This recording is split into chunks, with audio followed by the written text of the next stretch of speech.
Hi hello friends, welcome back to mister and missus Lakshmi Arun vlogs. ಹೇಗಿದ್ದೀರಿ ಎಲ್ಲರೂ?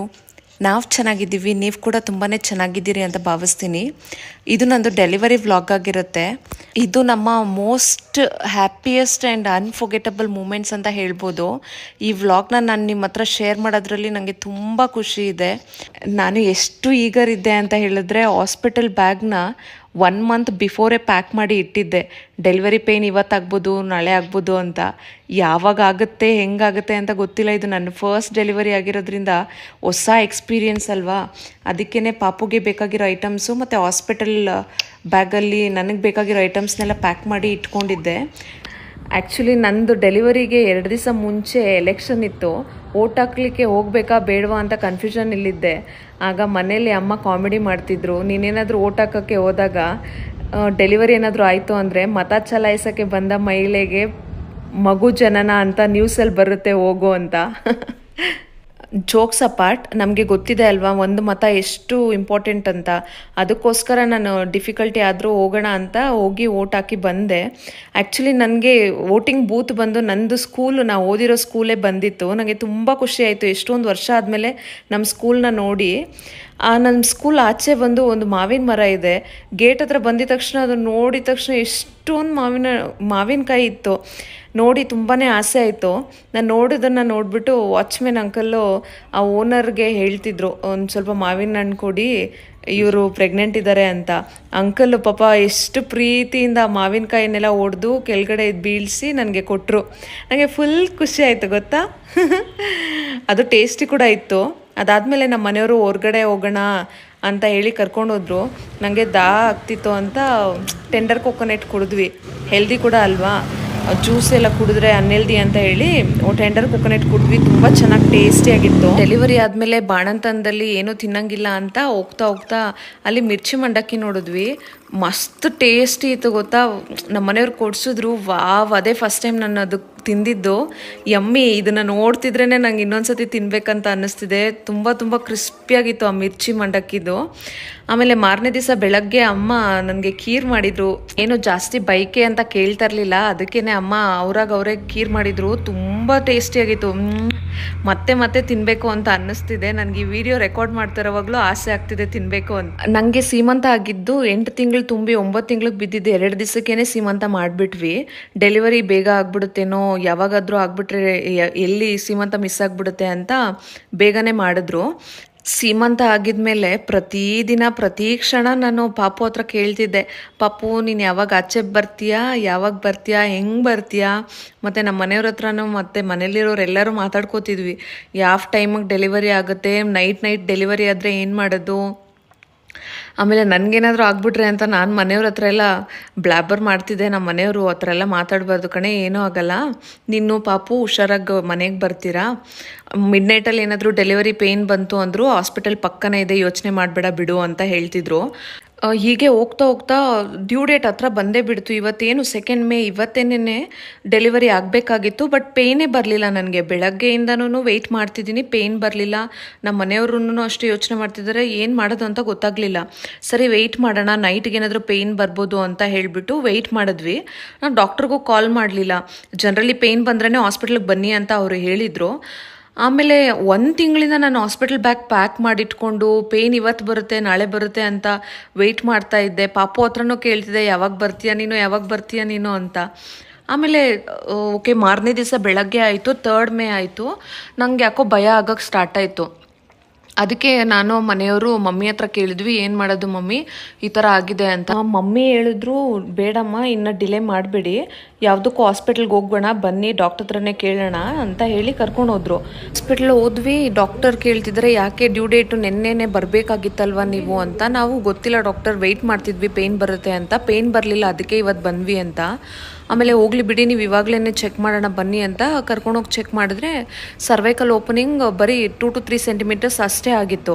Doctor ಹೇಳಿದ್ರು, ಇಲ್ಲ ಲಕ್ಷ್ಮಿ, ನೀವು ವೆಯ್ಟ್ ಮಾಡೋದಕ್ಕಾಗೋದಿಲ್ಲ, ನಾರ್ಮಲ್ ಡೆಲಿವರಿ ಟ್ರೈ ಮಾಡಬೇಡಿ, ನೀವು C-ಸೆಕ್ಷನ್ನೇ ತೊಗೊಂಬಿಡಿ, ಸರ್ವೈಕಲ್ ಓಪನಿಂಗ್ ತುಂಬ ಕಡಿಮೆ ಇದೆ ಅಂತ ಹೇಳಿದ್ರು. ಇಲ್ಲ ಡಾಕ್ಟರ್, ನಾನು ವೆಯ್ಟ್ ಮಾಡ್ತೀನಿ, ಲೇಬರ್ ಪೇಯ್ನ್ ಬಂದರೂ ನಾನು ತಡ್ಕೊಳ್ಳೋಕೆ ರೆಡಿ ಇದ್ದೀನಿ, ನಾರ್ಮಲ್ ಡೆಲಿವರಿನೇ ಆಗಬೇಕು ಅಂತ ನಾನು ಇನ್ಸಿಸ್ಟ್ ಮಾಡಿದೆ. ಡಾಕ್ಟರ್ ಸರಿ ಹೋಗಲಿ, ನೀವು ಆ ಥರ ವೆಯ್ಟ್ ಮಾಡಬೇಕು ಅಂತ ಹೇಳಿದ್ರೆ ಲೇಬರ್ ಪೇಯ್ನ್ ಇಂಡ್ಯೂಸ್ ಮಾಡ್ತೀನಿ. ಸರ್ವೈಕಲ್ ಓಪನಿಂಗ್ ಆಗಬೇಕಂದ್ರೆ ಸ್ಮಾಲ್ ಪ್ರೊಸೀಜರ್ ಇದೆ. ಸೊ ಸರ್ವೈಕಲ್ ಸಾಫ್ಟ್ನಿಂಗ್ಗೆ ಜೆಲ್ ಇನ್ಸರ್ಟ್ ಮಾಡಬೇಕು ಅಂತ ಹೇಳಿದ್ರು. ನೀವು ಅಡ್ಮಿಟ್ ಆಗಿಬಿಡಿ ಇವಾಗಲೇ ಅಂತ. ನನಗೆ ಮನೆಯವ್ರಿಗೆಲ್ಲ full shock.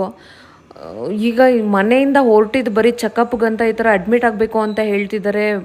1 ತಿಂಗಳವರೆಗೂ hospital bag ready ಮಾಡಿ ಇಟ್ಕೊಂಡು ಈ ರೀತಿ ಬಂದು ಅಡ್ಮಿಟ್ ಆಗಬೇಕಲ್ವಾ ಅಪ್ಪ ಅಂತ ತುಂಬಾ ಬೇಜಾರಾಗೋಯ್ತು. ಮತ್ತು ಮನೆಯಿಂದ ಹೊರಡೋವಾಗ ನಮ್ಮ ಚಿಂಟುಗೂ ನಾನೇನು ಮಾತಾಡ್ಸಿರ್ಲಿಲ್ಲ.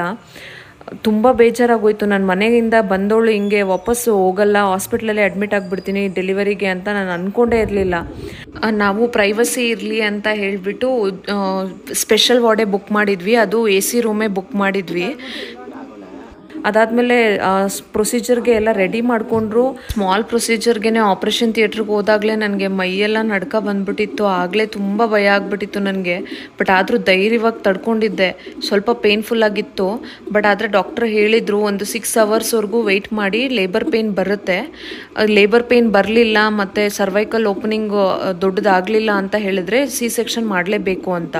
ಬಟ್ ನಾನು ಕಂಪ್ಲೀಟ್ಲಿ ಹೋಪ್ಸ್ ಇಟ್ಕೊಂಡು ಸ್ಟ್ರಾಂಗ್ ಮೈಂಡ್ ಸೆಟ್ಟಿಂದ ಪಾಸಿಟಿವ್ ಆಗಿ ಥಿಂಕ್ ಮಾಡ್ಕೊಂಡು ನಾರ್ಮಲ್ ಡೆಲಿವರಿ ಆಗೇ ಆಗುತ್ತೆ ಅಂತ ಹೇಳಿ ಅವ್ರು ಹೇಳಿದ ಎಕ್ಸಸೈಸಸ್ ಎಲ್ಲ ಮಾಡಿ ವಾಕ್ ಎಲ್ಲ ಮಾಡ್ತಿದ್ವಿ. ನಮ್ಮ ಮನೆಯವರು ಪಾಪ ತುಂಬಾ ಸಪೋರ್ಟ್ ಮಾಡ್ತಿದ್ರು. ಆದ್ಮೇಲೆ ನೀವು ನೋಡ್ತಿದ್ದೀರಲ್ಲ, ಇಲ್ಲಿ ನನ್ನ ಮತ್ತೆ ಪಾಪುನ ಮಾನಿಟರ್ ಮಾಡೋದಕ್ಕೆ ವೈಯರ್ಸ್ ಎಲ್ಲ ಫಿಕ್ಸ್ ಮಾಡಿದ್ರು. ಮತ್ತೆ ಅದು ಮಾನಿಟರಿಂಗ್ ಮಿಷಿನ್ ಅಲ್ಲಿ ನೀವು ನೋಡ್ತಾ ಇರ್ಬೋದು ಪಾಪುದ ಹಾರ್ಟ್ ಬೀಟು ಯಾವ ರೀತಿ ಇದೆ, ಡಿಪ್ ಆಗ್ತಿದೆಯಾ ಏನು ಅಂತ ಚೆಕ್ ಮಾಡ್ತಿದ್ರು. ಮತ್ತೆ ಅವಾಗವಾಗ ನರ್ಸ್ಗಳು ಬಂದು ನನ್ನ BP ನ ಚೆಕ್ ಮಾಡ್ತಾನೆ ಇದ್ರು. ಮತ್ತೆ ನನ್ನ ಕೈಗೆ ಒಂದು ಬಟನ್ ಕೊಟ್ಟಿದ್ರು ಪಾಪುದು ಕಿಕ್ಸ್ನ ಮಾನಿಟರ್ ಮಾಡೋದಕ್ಕೆ. ಪಾಪು ಕಿಕ್ ಮಾಡಿದಾಗೆಲ್ಲ ಕೌಂಟಿಂಗ್ಗೆ ಅದನ್ನು ನಾನು ಕ್ಲಿಕ್ ಮಾಡಬೇಕು ಅಂತ ಹೇಳಿದರು. ಅವಾಗವಾಗ ನರ್ಸ್ಗಳು ಬಂದು ಕೇಳ್ತಿದ್ರು ಬ್ಯಾಕ್ ಪೇನ್ ಏನಾದರೂ ಬಂತಾ, ಇಲ್ಲ ಹೊಟ್ಟೆ ನೋವು ಏನಾದರೂ ಬರ್ತಿದೆಯಾ, ವಾಟರ್ ಏನಾದರೂ ಬ್ರೇಕ್ ಆಗಿರೋದೇನಾದರೂ ಗೊತ್ತಾಗ್ತಿದೆಯಾ ಅಂತ. ಯಾವ ಥರ ಪೇಯ್ನೂ ಬರಲಿಲ್ಲ ನನಗೆ. ಆಮೇಲೆ ನೋಡ್ತಾ ಈವ್ನಿಂಗ್ ಆಗೋಯ್ತು. ಅಮ್ಮನೂ ಮತ್ತು ಮನೆಯವರು ಈ ಒಬ್ಬಳೇ ಇರ್ತೀಯಾ, ಮನೆಗೆ ಹೋಗಿ ನಾವು ಅಡುಗೆ ಮಾಡ್ಕೊಂಡು ಬರೋದಾ, ನೀನು ಧೈರ್ಯವಾಗಿರ್ತೀಯಾ ಅಂತ ಕೇಳಿದ್ರು. ನಾನಂದೆ ಹೋಗಿ ಮಮ್ಮಿ, ಏನು ಭಯ ಪಡಬೇಡ, ಇನ್ನು ನೈಟ್ ಆದರೂ ಪೇಯ್ನ್ ಬರಲ್ಲ ಅನಿಸುತ್ತೆ, ಅಪ್ಪು ಪಕ್ಕ ರಾತ್ರಿಗೋ ಇಲ್ಲ ಬೆಳಗ್ಗೆಗೋ ಉಟ್ಬೋದು, ನೀವು ಹೋಗ್ಬಿಟ್ಟು ಬನ್ನಿ, ನಾನು ಒಬ್ಬಳೇ ಇರ್ತೀನಿ ಅಂತ ಅವ್ರಿಗೆ ಧೈರ್ಯ ಹೇಳ್ಬಿಟ್ಟು ನಾನು ಕಳಿಸ್ದೆ. ಅವ್ರು ಹೋಗಿದ್ದು ಒಂದು 20 ನಿಮಿಷ ಇರ್ಬೋದು. ಹಾರ್ಟ್ ಬೀಟು ಪಾಪುದು ಮಾನಿಟರ್ ಮಾಡ್ತಾನೆ ಇದ್ರಲ್ವ, ಅದು ಹಾರ್ಟ್ ಬೀಟು ಫ್ಲಕ್ಚುಯೇಟ್ ಆಗ್ತಿತ್ತು. ಮತ್ತು 1 ಪಾಯಿಂಟ್ ಇನ್ ಟೈಮು ಡಿಪ್ ಆಗೋಯ್ತು. ಈ ಥರ ಡ್ರಾಪ್ ಆಗಿದ್ಮೇಲೆ ಈ ಡಾಕ್ಟರ್ ಬಂದರು ಇಮಿಡಿಯೇಟಾಗಿ. ಆಮೇಲೆ ಅಮ್ಮನೂ ಇಲ್ಲ, ಮನೆಯವರು ಇಲ್ಲ, ನಾನು ಒಬ್ಬಳೇ ಇದ್ದೀನಿ. ಇಮಿಡಿಯೇಟಾಗಿ ನಮ್ಮ ಗೈನಕಾಲಜಿಸ್ಟ್ ಬಂದರು. ಮತ್ತೆ ಚೆಕ್ ಮಾಡಿದ್ರು. ಸರ್ವೈಕಲ್ ಓಪನಿಂಗ್ ಚೆಕ್ ಮಾಡಿದ್ರೆ ಇದೇ ಆಗಲಿಲ್ಲ, ಎಕ್ಸ್ಪ್ಯಾಂಡೇ ಆಗಲಿಲ್ಲ. ಅದು ಎಷ್ಟು 3 ಸೆಂಟಿಮೀಟರ್ಸ್ ಇತ್ತೋ ಅಷ್ಟೇ ಇದೆ, ಒಂಚೂರು ಎಕ್ಸ್ಪ್ಯಾಂಡ್ ಆಗಿಲ್ಲ. Lakshmi, we can not wait anymore, ನೀವು ಈ C-ಸೆಕ್ಷನ್ ಮಾಡಲೇಬೇಕು. ಮತ್ತು ಬೇಬಿದು ಹಾರ್ಟ್ ಬೀಟು ಡಿಪ್ ಆಗ್ತಿದೆ, ಇಮ್ಮಿಡಿಯೇಟಾಗಿ ಮಾಡಬೇಕು ಅಂತ ಹೇಳಿಬಿಟ್ರು. ವರಿ ಮಾಡ್ಕೊಬೇಡಿ, ಜಸ್ಟ್ 10 ಮಿನಿಟ್ಸಲ್ಲಿ ಬೇಬಿ ನಿಮ್ಮ ಕೈಯಲ್ಲಿರುತ್ತೆ, ನೀವು ಸೇಫಾಗಿರ್ತೀರಾ ಅಂದರು. ನನಗಾಗಲೇ ತುಂಬ ಬೇಜಾರಾಗೋಯ್ತು, ಕಣ್ಣಲ್ಲಿ ನೀರು ಬಂದುಬಿಡ್ತು. ಮನೆಯಲ್ಲಿ ಇಲ್ಲಿ ಬಿಟ್ಬಿಟ್ಟು ಮನೆಗೆ ಹೋಗಿದ್ದಾರೆ, ಯಾರೂ ಇಲ್ಲ, ಕೈ ಕಾಲೇ ಓಡ್ತಿಲ್ಲ ನನಗೆ. ನಾನು ಕೇಳ್ಕೊಂಡೆ ಡಾಕ್ಟರ್ಗೆ, ಡಾಕ್ಟರ್ ಈ ಥರ ಮನೆಗೆ ಹೋಗಿದ್ದಾರೆ, ಒಂದು 10-20 ಮಿನಿಟ್ ಮಾಡಿದ್ರೆ ನಮ್ಮ ಮನೆಯವ್ರು ಬರ್ತಾರೆ ಅಂತ ಹೇಳಿದೆ. ಆವಾಗಲೇ ನಮ್ಮ ಮನೆಯವರು ನಮ್ಮಮ್ಮನ ಬಿಟ್ಬಿಟ್ಟು ಜಸ್ಟ್ ಬಂದರು.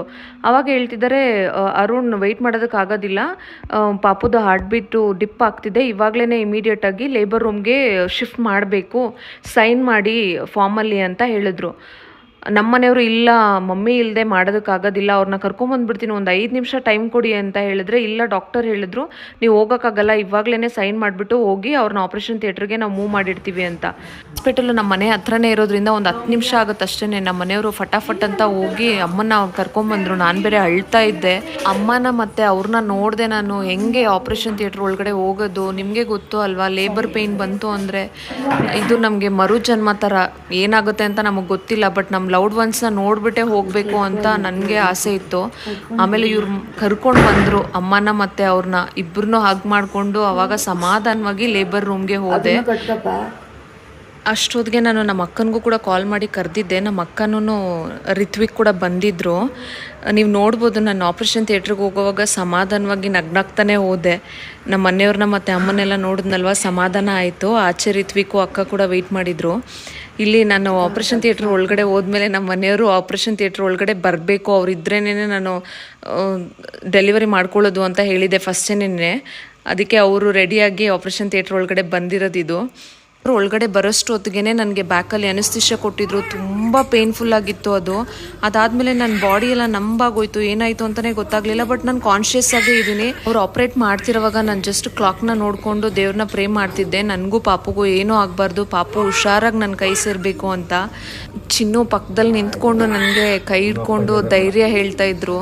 ನನಗೆ ತುಂಬ ಭಯ ಆಗಿತ್ತು ಮತ್ತು ಎಮೋಷ್ನಲ್ ಆಗಿಬಿಟ್ಟಿದ್ದೆ ನಾನು. ಪಾಪು ಸೌಂಡ್ ಕೇಳಿದ ತಕ್ಷಣ ಅಳೋ ಸೌಂಡು, ನನಗೆ ಅಳು ಬಂದುಬಿಡ್ತು ಮತ್ತು ನಗುನೂ ಬರ್ತಿದೆ. ಒಂಥರ ಸಂತೋಷ, ಏನೋ ಯಾವತ್ತೂ ನೋಡ್ದಿರೋ ಅಂಥ ಸಂತೋಷ ಅದು. ನನಗೆ ಹೇಳಿಕ್ಕೆ ಬರ್ತಿಲ್ಲ, ನನಗೆ ಇವಾಗಲೂ ಅಳು ಬರ್ತಿದೆ ಹೇಳ್ತಿದ್ರೆ. ಪಾಪು ಅಳ್ತಾ ಹೊರ್ಗಡೆ ಬಂದನಲ್ಲ, ಆಗ ನನ್ನ ಜೀವನ ಸಾರ್ಥಕ ಆಯಿತು ಅನ್ನಿಸ್ತು. ನನ್ನ ಮನಸ್ಸು ತುಂಬಿ ಬಂತು. ಆನಂದ ಬಾಷ್ಪ ಅಂತಾರಲ್ಲ, ಆ ಕ್ಷಣದಲ್ಲಿ ನಾನು ಅನುಭವಿಸಿದೆ. ಅದು ನಗು ಅಳು ಎರಡೂ ಸೇರಿ ಬರ್ತಿದೆ. ಮನಸ್ಫೂರ್ತಿಯಾಗಿ ನಾನು ದೇವ್ರಿಗೆ ವಂದನೆ ಹೇಳ್ತಿದ್ದೆ. ಡಾಕ್ಟರು ಕಂಗ್ರ್ಯಾಚುಲೇಷನ್ಸ್ ಲಕ್ಷ್ಮಿಯರು, ನಿಮಗೆ ಗಂಡು ಪಾಪು ಆಗಿದೆ ಅಂತ ಹೇಳಿದ ತಕ್ಷಣ ಕಣ್ಣಲ್ಲಿ ನೀರು ತುಂಬಿ ಬಂತು. ತಾಯಿಯಾಗಿ ಮರು ಹುಟ್ಟು ಪಡೆದಿದ್ದ ಕ್ಷಣ ಇದು. ನನ್ನ ಮಗನ್ನ ಫಸ್ಟ್ ಟೈಮ್ ನಾನು ನೋಡಿದ ಕ್ಷಣ ಇದು. ತುಂಬಾ ಸಂತೋಷ ಆಯಿತು ನನಗೆ. ನೀವು ನೋಡ್ಬೋದು, ನಾನು ಫುಲ್ ಖುಷಿಯಾಗೂ ಇದ್ದೀನಿ ಮತ್ತು ಅಳ್ತಾನೂ ಇದ್ದೀನಿ. ನನ್ನ ಮಗನ್ನ ನೋಡಿದ್ದು ನನಗೆ ಎಷ್ಟು ಕ್ಯೂಟಾಗಿದ್ದಾನೆ ಅನ್ನಿಸ್ತು. ಆ್ಯಕ್ಚುಲಿ ನಾನು ನಮ್ಮ ಮನೆಯವರು ಮೊದಲಿಂದನೇ ಪ್ರೆಗ್ನೆಂಟ್ ಆದವಾಗಿಂದನೇ ಹೆಣ್ಪಾಪುನೇ ಆಗುತ್ತೆ ಅಂತ ಕನ್ಸ್ಕೊಂಡಿದ್ವಿ. ಅವಳು ಹಿಂಗಿರ್ತಾಳೆ ಹಂಗಿರ್ತಾಳೆ ಅಂತ. ನಾವು ಎಕ್ಸ್ಪೆಕ್ಟೇ ಮಾಡಿರಲಿಲ್ಲ ಗಂಡು ಮಗು ಆಗುತ್ತೆ ಅಂತ. ಬಟ್ ಆದರೂ ಪರವಾಗಿಲ್ಲ, ದೇವರು ನಮಗೆ ಅಂತ ಯಾವುದೋ ಒಂದು ಮಗುನ ಕರುಣಿಸಿದಾನಲ್ಲ, ಅದಕ್ಕೆ ಎಷ್ಟು ಕೋಟಿ ನಾವು ವಂದನೆ ಹೇಳಿದ್ರೂ ಸಾಕಾಗಲ್ಲ. ಮತ್ತು ನಮಗೆ ಡೆಲಿವರಿ ಮಾಡಿದ್ರಲ್ವ, ಆ ಡಾಕ್ಟ್ರಿಗೂ ನಾನು ಥ್ಯಾಂಕ್ಸ್ ಹೇಳಬೇಕು. ತುಂಬಾ ಒಳ್ಳೆ ರೀತಿಯಿಂದ ನಮಗೆ ಹೆರಿಗೆ ಮಾಡಿಕೊಟ್ರು. ದೇವರು ನಮಗೆ ಸಂಪೂರ್ಣ ಆರೋಗ್ಯವಂತ ಮಗುನ ಕೊಟ್ಟಿದ್ದಾರೆ ಅಂತ ನಮಗೆ ತುಂಬಾ ಸಂತೋಷ ಆಯಿತು. ಇದಕ್ಕಿಂತ ಇನ್ನೇನು ಬೇಕು ಹೇಳಿ. ಮತ್ತು ಯಾರನ್ನೂ ನೀವು ಸೆಕ್ಷನ್ನು ಮತ್ತು ನಾರ್ಮಲ್ ಡೆಲಿವರಿ ಅಂತ ಜಡ್ಜ್ ಮಾಡೋಕ್ಕೆ ಹೋಗಬೇಡಿ. ಯಾಕೆ ಅಂತ ಹೇಳಿದ್ರೆ, ಒಂದು ಮಗುಗೆ ಜನ್ಮ ಕೊಡೋದು ಅಷ್ಟು ಸುಲಭವಾದ ವಿಷಯ ಅಲ್ಲ. ಅದು ನಾರ್ಮಲ್ ಡೆಲಿವರಿ ಆದರೂ ಆಗಿರಲಿ, ಸೆಕ್ಷನ್ ಆದರೂ ಆಗಿರಲಿ, ಒಂದು ಹೆಣ್ಣು ಎರಡರಲ್ಲೂ ನೋವು ತಿಂದೇ ಮಗುನ ಹೊರಗಡೆ ತಂದಿರ್ತಾಳೆ. ತಾಯಿಗಿಂತ ದೇವರಿಲ್ಲ ಅಂತ ಹೇಳ್ತಾರಲ್ಲ, ನಾವು ಒಂದು ತಾಯಿ ಆದಮೇಲೆ ತಾಯಿದು ಬೆಲೆ ಏನು ಅಂತ ನಮಗೆ ತಿಳಿಯೋದು. ನನಗೆ ಇಲ್ಲಿ ಅಮ್ಮ ಹೆಲ್ಪ್ ಮಾಡ್ತಿದ್ದಾರೆ. ಸೆಕ್ಷನ್ ಆದಮೇಲೆ ನಾವೇ ನಡೆಯೋವರೆಗೂ ಡಿಸ್ಚಾರ್ಜ್ ಮಾಡಲ್ಲ ಅಂತ ಹೇಳಿದ್ರು. ಸೆಕ್ಷನ್ ಆಗಿರೋದ್ರಿಂದ ಲೋವರ್ ಬಾಡಿಯಲ್ಲಿ ತುಂಬಾ ನಮ್ನೆಸ್ ಇರುತ್ತೆ. 2 ದಿವಸ 3 ದಿವಸ ಆದರೂ ನಮಗೆ ಗೊತ್ತಾಗೋದೇ ಇಲ್ಲ. ಆದರೂ ನಾನು ಎದ್ದು ನಡೆಯೋದಕ್ಕೆ ಟ್ರೈ ಮಾಡಿ ಒಂದೇ ದಿವಸದಲ್ಲೇ ನಡೆದೆ. ಅಮ್ಮ ನನಗೆ ತುಂಬಾ ಸಪೋರ್ಟ್ ಮಾಡಿದ್ರು. ತುಂಬಾ ಥ್ಯಾಂಕ್ಸ್ ಅಮ್ಮ, ನೀವಿಲ್ಲ ಅಂತ ಹೇಳಿದ್ರೆ ನಾನಿಲ್ಲ. ನನಗೆ ಇವಾಗ ಗೊತ್ತಾಗ್ತಿದೆ ತಾಯ್ತನದ್ದು ಬೆಲೆ ಏನು ಅಂತ. ಆದರೆ ನಾನು ಯಾವತ್ತೂ ನಮ್ಮ ತಾಯಿನ ಡಿಸ್ರೆಸ್ಪೆಕ್ಟ್ ಮಾಡಲಿಲ್ಲ, ಅಷ್ಟೇ ಮರ್ಯಾದೆನೂ ಕೊಟ್ಟಿದ್ದೀನಿ. ಆದರೆ ನನಗೆ ಇವಾಗ ಇನ್ನೂ ಹೆಚ್ಚಾಗಿ ನಿಮ್ಮ ಮೇಲೆ ಪ್ರೀತಿನೂ ಮರ್ಯಾದೆನೂ ದುಪ್ಪಟ್ಟಾಗಿದೆ. ನನ್ನ ಮಗುನ ನೋಡ್ತಾ ಇದ್ರೆ ನನಗೆ ಇರೋ ನೋವೆಲ್ಲ ಮರ್ತೋಗ್ತಿತ್ತು. ಅಷ್ಟು ಕ್ಯೂಟ್ ಇದ್ದ.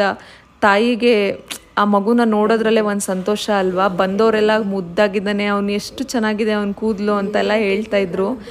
ಆ ಮಗುನ ನೋಡ್ತಾ ಇದ್ರೆ ನಮ್ಗೆ ಪಟ್ಟಿರೋ ಕಷ್ಟ ಎಲ್ಲ ಒಂದೇ ಕ್ಷಣಕ್ಕೆ ಕರ್ಗೋದಂಗಿರುತ್ತೆ. ಇದು ನಿಜ ಅಲ್ವಾ ಫ್ರೆಂಡ್ಸ್? ನಿಮಗೂ ಹೀಗೆ ಆಗಿರುತ್ತೆ ಅಲ್ವಾ? ನೀವು ಪಟ್ಟಿರೋ ಕಷ್ಟ ಎಲ್ಲ ನಿಮ್ಮ ಮಕ್ಕಳನ್ನ ನೋಡಿದ್ಮೇಲೆ ಅದು ಏನೂ ಅಲ್ಲ ಅಂತ ಅನಿಸಿರುತ್ತೆ ಅಲ್ವಾ?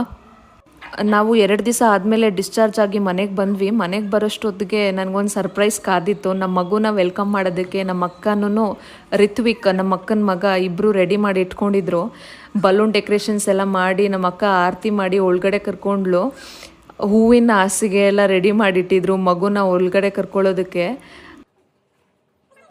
ಪಾಪುದು ಫಸ್ಟ್ ಹೆಜ್ಜೆ ಯಾವಾಗಲೂ ನೆನಪಿರಲಿ ಲೈಫ್ಗೂ ಅಂತ ಹೇಳಿ ಆ ಪುಟ್ಟ ಕಾಲಿನಲ್ಲಿ ಕೆಂಪು ನೀರಿನಲ್ಲಿ ಅದ್ದಿ ಬಿಳಿ ಬಟ್ಟೆ ಒಳಗಡೆ ಪ್ರಿಂಟ್ ಮಾಡಿಸ್ಕೊಂಡ್ವಿ. ಅದು ತುಂಬಾ ಮುದ್ದಾಗಿತ್ತು. ಆ ಪುಟ್ಟ ಕಾಲಿನಲ್ಲಿ ಅವನು ಆ ಹೆಜ್ಜೆ ಇಡುವಾಗ ಒಂಥರ ಕ್ಯೂಟ್ ಅನ್ನಿಸ್ತು. ಪಾಪ ಅದು ಚಳಿಗೆ ಆ ನೀರಲ್ಲಿ ಇಟ್ಟಿದ ತಕ್ಷಣ ಎದ್ದುಬಿಟ್ಟ. ಸ್ವಲ್ಪ ಸಮಾಧಾನ ಮಾಡಿಸ್ಕೊಂಡು ಒಳಗಡೆ ಕರ್ಕೊಂಡೋದ್ವಿ. ಒಳಗಡೆ ಕರ್ಕೊಂಡೋಗಿ ದೇವ್ರ ಹತ್ರ ಕೈ ಮುಗಿದು ಅವ್ನು ಫಸ್ಟ್ ಒಳಗಡೆ ಬಂದಿದ್ದಲ್ವ. ನಮ್ಮ ಚಿಂಟು ಅಂತೂ ತುಂಬಾ ಗಲಾಟೆ ಮಾಡ್ತಿದ್ದ. ಹೊಸ್ದಾಗಿ ಅವ್ನು ಬಂದಾಗ ಇವನೇನು ಮಾಡಿಬಿಡ್ತಾನೋ ಎಗರ್ತಾನೋ ಪಾಪು ಮೇಲೆ ಅಂತ ಭಯ ಇತ್ತು. ಬಟ್ ಆದರೆ ಅವನೇನು ಮಾಡಲಿಲ್ಲ, ಕ್ವೈಟಾಗಿದ್ದ. ಬಟ್ ಆದರೆ ಗಲಾಟೆ ಮಾತ್ರ ಮಾಡ್ತಾಯಿದ್ದ ಬೌ ಮಾಡಿಕೊಂಡು. ಆಮೇಲೆ ಒಳಗಡೆ ಹೋಗೋಷ್ಟೊತ್ತಿಗೆ ಅಕ್ಕನೂ ರಿತ್ವಿಕ್ಕು ಕೇಕ್ ಎಲ್ಲ ತಂದು ರೆಡಿ ಮಾಡಿ ಇಟ್ಕೊಂಡಿದ್ರು. ನನಗೆ ಇದು ಸ್ವೀಟ್ ಆ್ಯಂಡ್ ಪ್ಲೆಸೆಂಟ್ ಸರ್ಪ್ರೈಸ್ ಆಗಿತ್ತು. Thank you so much Rithvik. Thanks ಅಕ್ಕ. ಇದು ತುಂಬ ಪ್ಲೆಸೆಂಟ್ ಸರ್ಪ್ರೈಸ್ ಆಗಿತ್ತು ನನಗೆ, ಯಾವತ್ತೂ ಮರೆಯೋದಕ್ಕಾಗೋದಿಲ್ಲ. ಇದು ನನ್ನ ಡೆಲಿವರಿ ವ್ಲಾಗ್ ಆಗಿತ್ತು ಫ್ರೆಂಡ್ಸ್. ತುಂಬ ಅನ್ಎಕ್ಸ್ಪೆಕ್ಟೆಡ್ ವೇಸಲ್ಲಿ ನನಗೆ ಡೆಲಿವರಿ ಆಯಿತು. ಬಟ್ ಆದರೂ ತುಂಬ ಖುಷಿ ಇದೆ, ದೇವರು ನನಗೆ ಒಂದು ಮುದ್ದಾದ ಮಗುನ ಕರುಣಿಸಿದ್ದಾನೆ ಅಂತ. ಈ ನನ್ನ ವಿಡಿಯೋನ ಆಲ್ರೆಡಿ ಪ್ರೆಗ್ನೆಂಟ್ ಆಗಿರೋ ಲೇಡೀಸ್ ಯಾರಾದರೂ ನೋಡ್ತಿದ್ರೆ ನಿಮಗೂ ಏನಾದರೂ ಡೆಲಿವರಿ ಆಗೋ ಟೈಮಲ್ಲಿ ಏನಾಗುತ್ತಪ್ಪ ಅಂತ ಭಯ ಇದ್ದರೆ ಐ ವುಡ್ ಸೇ ನಿಮಗೆ ಯಾವಾಗಲೂ ದೇವರು ಜೊತೇಲಿ ಇರ್ತಾನೆ, ಭಯ ಪಡಬೇಡಿ. ಡೆಲಿವರಿ ಆಗೋವರೆಗೂ ಮಾತ್ರನೇ ನಮ್ಗೆ ಆ ಭಯ ಇರುತ್ತೆ. ಡೆಲಿವರಿ ಆದಮೇಲೆ ನೋವೆಲ್ಲ ಎಲ್ಲೋಯ್ತು ಅಂತಲೇ ಗೊತ್ತಾಗೋದಿಲ್ಲ. ಆ ಮುದ್ದು ಕಂದಮ್ಮನ ನಗು ನೋಡಿದಾಗ ಇರೋ ನೋವೆಲ್ಲ ನಾವು ಮರ್ತೋಗ್ಬಿಡ್ತೀವಿ. ಸುಂಬು ಪಾಪು ಒಳ್ಳೆ ರೀತಿಯಿಂದ ಆಗಲಿ. ನಮ್ಮ ಕಡೆಯಿಂದ wish you all the best. ಈ ವಿಡಿಯೋ ನಿಮಗೆ ಇಷ್ಟ ಆಗಿದ್ರೆ ದಯವಿಟ್ಟು ಲೈಕ್ ಮಾಡಿ, ಶೇರ್ ಮಾಡಿ, ಮತ್ತು ನಿಮ್ಮ ಬ್ಲೆಸ್ಸಿಂಗ್ಸ್ನ ಕಮೆಂಟ್ ಮಾಡಿ, ಮತ್ತು ನಮ್ಮ ಚಾನಲ್ಗೆ ಸಬ್ಸ್ಕ್ರೈಬ್ ಮಾಡಿ. Will catch you in next vlog. Thank you.